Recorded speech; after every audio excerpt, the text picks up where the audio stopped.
In this video, I'd like to share with you the buy to let basics, i.e. property investing for beginners. So this really is aimed for people who don't have any investing property just yet, or maybe they've only got one or two and like to learn how to do it properly. So my name's Simon Zutshi. I've been investing in property for over 25 years, and I've been teaching people like you how to become successful investors since 2003. That's when I set up the Property Investors Network, which is the largest organization of networking meetings in the UK with 50 meetings every single month. And I'm also author of Property Magic, the Amazon #1 property bestseller. Now, in this video, I want to go over the basics, take from the very start and give you as much information as I possibly can over about the next 10 minutes. So first of all, you might think, well, why on earth should I be investing in property? When you do it correctly, property can give you an extra income stream, maybe even enough to actually replace whatever you're earning at the moment from your job or from your business. That's what I was able to do in 2001. I was able to leave my senior management position at Cadbury's in Birmingham, the chocolate manufacturer, because I had enough money to cover all of my living expenses. I hadn't completely replaced my income, but I had enough to make the choice and the decision to leave my full-time work. It took me a couple of extra years to 2003. By 2003, I'd completely replaced my former salary. So it took me 8 years from 95 up to 2003. Many of my students, using my formula and strategies, managed to achieve it much, much quicker than I did, and I hope you can also do that as well. So replacing your income is a pretty good goal to go for, first of all. But the other reason for investing in property is that you can buy an asset, which, by the way, someone else can cover the costs, because the whole point is this is different from your own home. You're going to rent this property out to someone else. They're going to cover the insurance, the mortgage, the maintenance, all of the costs, and give you some profit if you do it correctly. And the value of that property goes up over the long term. In the UK, typically property prices double on average about every 10 years. Now, listen carefully to what I'm saying. I'm not saying they do double every 10 years. It kind of depends what 10 years you look at. But over a long enough period, property prices on average double every 10 years. So you can go onto Google, you could type in land registry house prices and go and check it for yourself. You'll see over the last 60 years or so, that's absolutely what's happened. And I started in 1995. The very first house I bought was my home that I lived in. I bought it for £48,500.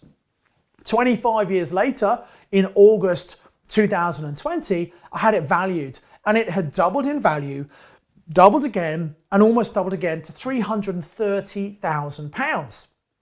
So this is a great reason to be investing in property because you can build your long-term wealth. This is great pension planning for the future. So if you don't have a pension, or maybe you've got a home loan, think, how on earth am I going to pay my own home loan back? Investing in property might be a way of doing that. Now, just to be clear, I'm not giving any financial advice here. I'm just trying to educate you so you understand why you should be investing in property.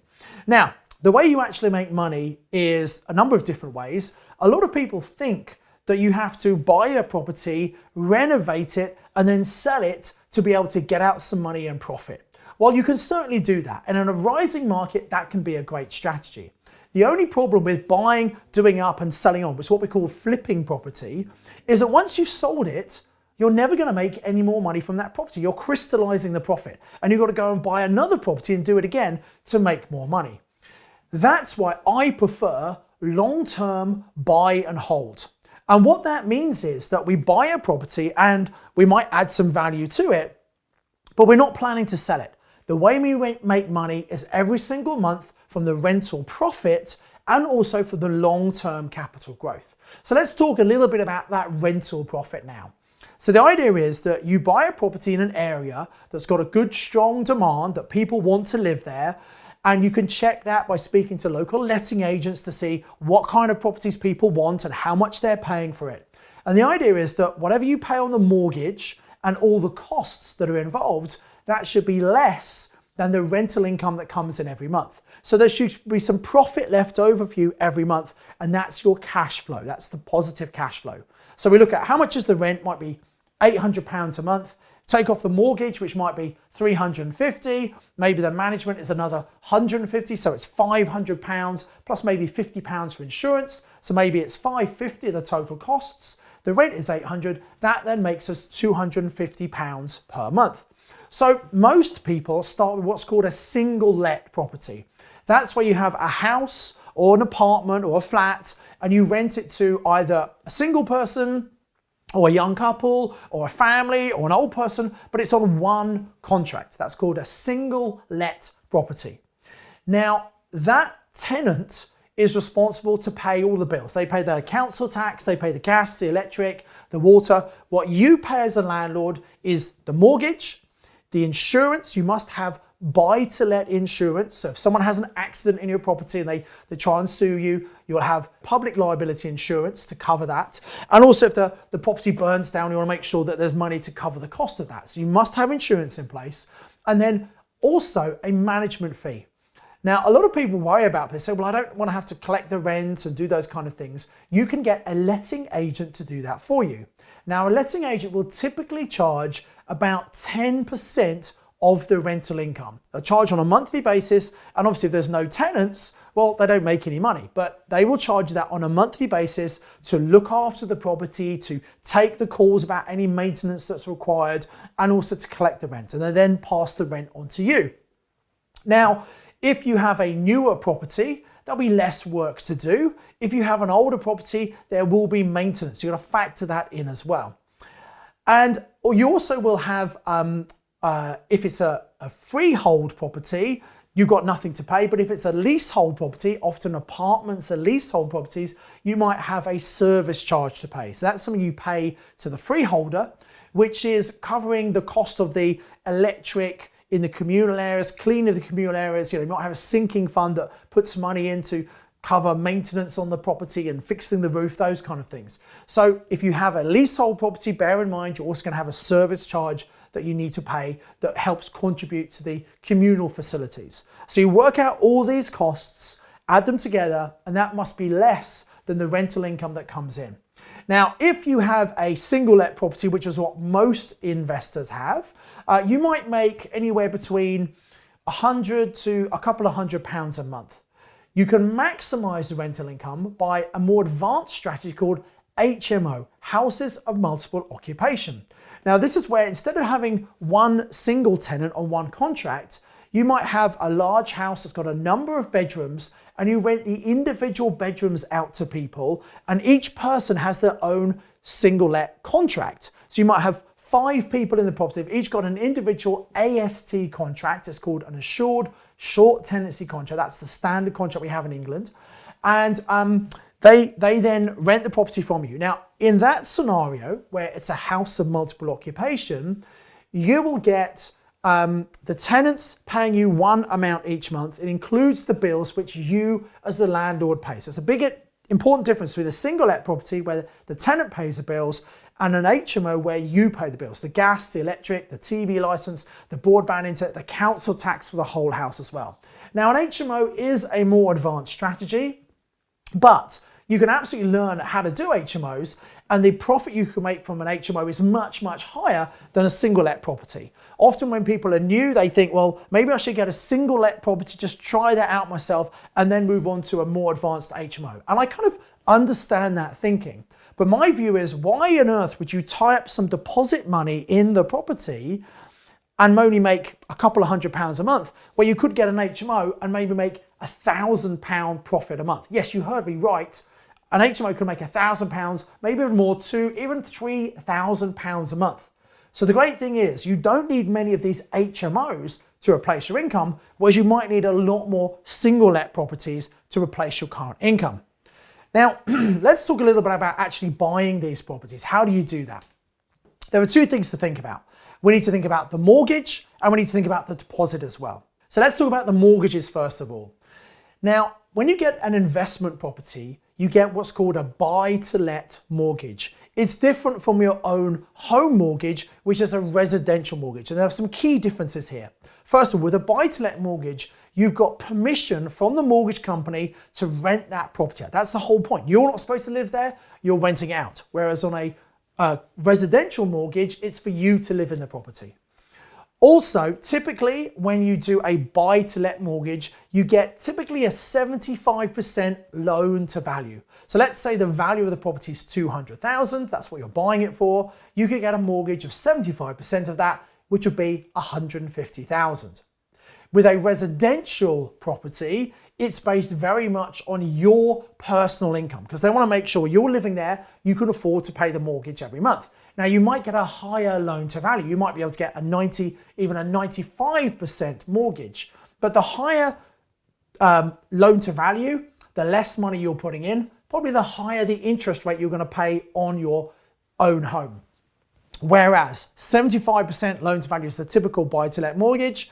And obviously it's based on the rental income being enough to more than cover the mortgage and also all the other costs. So there's some profit left over for you every single month. Another key difference on mortgages is your home mortgage will be a repayment mortgage, which means in 10, 20 years, the mortgage is paid off. You pay some interest and capital each month. Whereas a buy-to-let mortgage, well, you don't really want to worry about paying that off because let's say you hold the property 20 years, hope the value's gone up significantly. You could sell the property or you could just refinance it and take out another mortgage. In fact, you'd probably do it much sooner than 20 years because with your own home, well, actually your age is going to affect if you can get a mortgage or not. Remember, your rental property, you're not the person living there. You're not the person paying the mortgage. You've got the tenants who are covering the cost of the mortgage for you. So even if in your 70s, you can still get a mortgage on a buy-to-let property. So that's mortgages. Let's talk a little bit about deposits. And this is where a lot of people get stuck. They think, oh, well, I don't have enough money to put down as a deposit. And deposits can come from many different places. You maybe have some savings. Maybe you've worked hard, you've saved some money, and you can use those as a deposit. Maybe you have equity. Maybe you have your own home, or you've got another, maybe you've inherited a property. Those properties can be refinanced, can be remortgaged, you can take some money out, and that money you can use as a deposit. Maybe you've got money in a business, you've got a successful business, and many successful business owners, they recognize that leaving money in their business account is not doing any good for them. Instead, they can borrow the money as a director's loan, use it in property. They do need to pay it back, so don't pay tax on it, but you can actually pay your company an interest rate for borrowing the money to use in your property investing. Also, people might sell shares, they might sell businesses, and again, a lot of people use that kind of money to invest into property. Now, here's the reality. At some point, most people run out of their own money. So even if you have money, or maybe you don't have much money right now, that's not a problem. When you learn how to find really good property deals, you'll understand that there are other people who don't know how to find good property, who don't understand how it works, and you could potentially borrow money from them to act as your deposits for when you buy property. So don't worry about running out of money. It's going to happen to everyone at some point. You need to just learn how to find really good deals. And finally, let's talk about growing your portfolio. So you might have some money for one or maybe two properties. What most people do is they buy a property, then they wait. They wait for property prices to go up. Now, property prices don't always go up. They come up and they come down. The property market, just like any other market, is cyclical. Instead of trying to wait for the best time to buy, I believe as long as you know what you're doing and you educate yourself and do your due diligence, buying right now is always a good time, as long as it gives you positive cash flow and as long as you can rent it out. Sometimes people worry, well, what happens if prices come down? Am I going to lose money? Well, you don't lose any money until you actually sell the property. And as long as you can always rent it out, as long as they're making cash flow, why on earth would you sell if the values come down anyway? Holding property long-term, allowing for prices to go up is the best thing to do. Now, why do prices go up long-term? Well, certainly in the UK, we live on this little island. It's a very popular place to live with an increasing population and a limited amount of accommodation. The government figures are we need about 300,000 new homes every single year to keep up with the demand.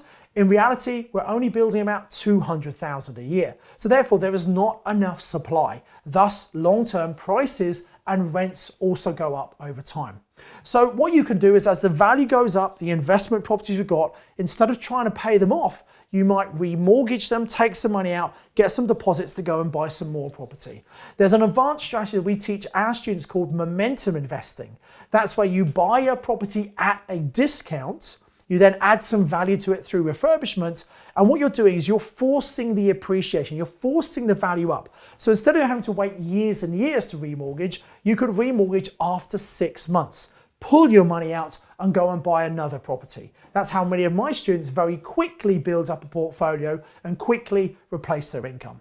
So this was just a very short video to give you an overview of some of the things you need to think about, some of the basics. I've got a huge amount of information on this YouTube channel. I'd highly recommend you subscribe to the channel. We put out at least one new video every week, sometimes two. And if you like this video, please tick the like button.